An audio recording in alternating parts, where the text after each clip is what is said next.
Il est possible que quelqu'un ait votre solution, mais parce qu'il a une dent contre vous, ne la manifeste pas.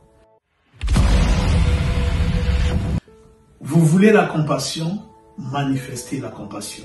Selon qu'il est écrit dans Matthieu 5, 7. Heureux ceux qui ont un cœur compatissant, je lis dans la version Parole vivante, sensible à la misère d'autrui, car Dieu aura aussi compassion d'eux. C'est un principe du royaume des cieux. C'est ce que nous avons commencé à partager la semaine dernière. Non pas que ce soit un mérite, que la compassion de Dieu soit un mérite, mais c'est parce que, en fait, Dieu, pour manifester sa compassion, comme nous l'avons vu, il passe par les hommes. Mais il est possible que notre attitude envers ces hommes, notre comportement envers ces hommes, puisse être en blocage. Il est possible que quelqu'un ait votre solution, mais parce qu'il a une dent contre vous, ne la manifeste pas.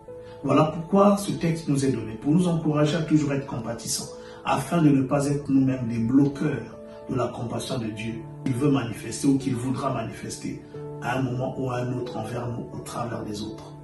Alors il est bon d'apprendre à manifester la compassion, afin qu'en temps convenable, nous puissions aussi récolter la compassion. Nous avons pris l'exemple de Dorcas, c'est notre capsule. Et ce que nous avons dit de Dorcas, c'est que vraisemblablement, elle a pu manifester de la compassion parce qu'elle avait de quoi le faire. Alors quelqu'un peut me dire, ok, elle avait de quoi faire, mais moi, je n'ai rien. Je suis dans la même condition que celui ou celle que je suis appelé à aider.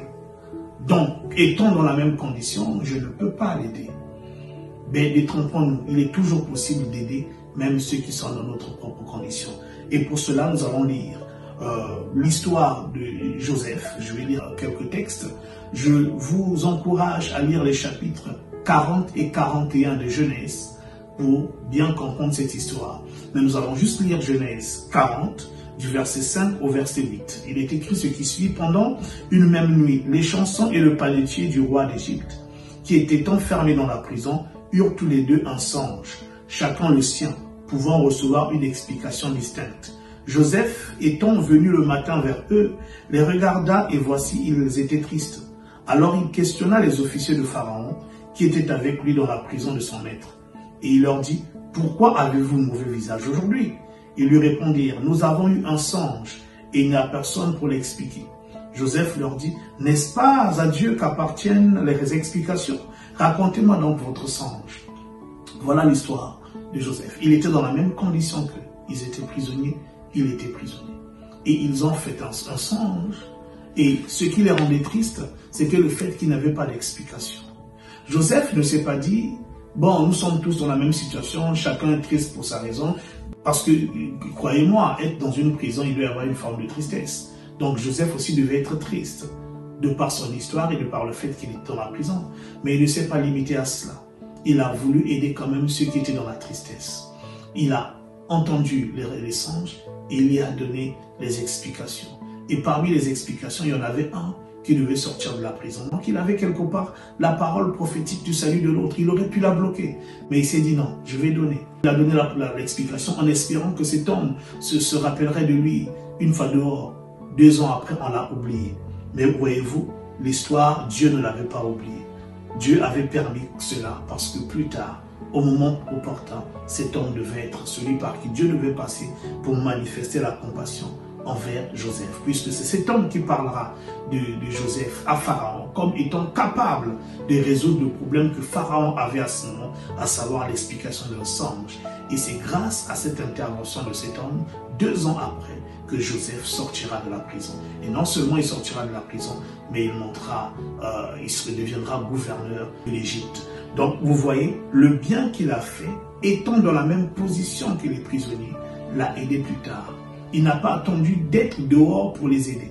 Il n'a pas attendu d'avoir plus qu'eux ou un meilleur état qu'eux pour les aider. Il les a aidés même quand ils semblaient être dans la même situation qu'eux. Et il a fait exactement comme notre Seigneur Jésus. Pour nous aider, Jésus n'a pas attendu d'aller au ciel, d'occuper de nouveau sa place de Dieu. La Bible dit qu'il a pris la forme d'un serviteur. Mais c'est dans cette forme d'un serviteur, la forme qui paraissait être la forme qui était celle d'un homme, qu'il a intercédé pour nous. C'est dans cette forme qu'il a sauvé l'humanité. Donc toi et moi également, nous pouvons le faire. Ne te dis pas que moi je n'ai rien, parce que ok, j'ai parlé de ceux qui sont dans la même condition que toi, mais peut-être tu diras que je n'ai rien. Non, tu as forcément quelque chose, un don, même si ce n'est pas matériel. Tu as même la voix pour prier pour eux, pour prier pour les hommes qui sont en difficulté. Jésus a intercédé pour les coupables, quand lui-même avait porté la culpabilité de l'homme sur la croix. Alors, je t'encourage, n'attends pas toujours que tout aille mieux ou que tu sois dans un meilleur état que les autres pour compatir à leur souffrance et leur venir en aide. C'était le pasteur Pavel et je vous donne rendez-vous à notre prochaine capsule.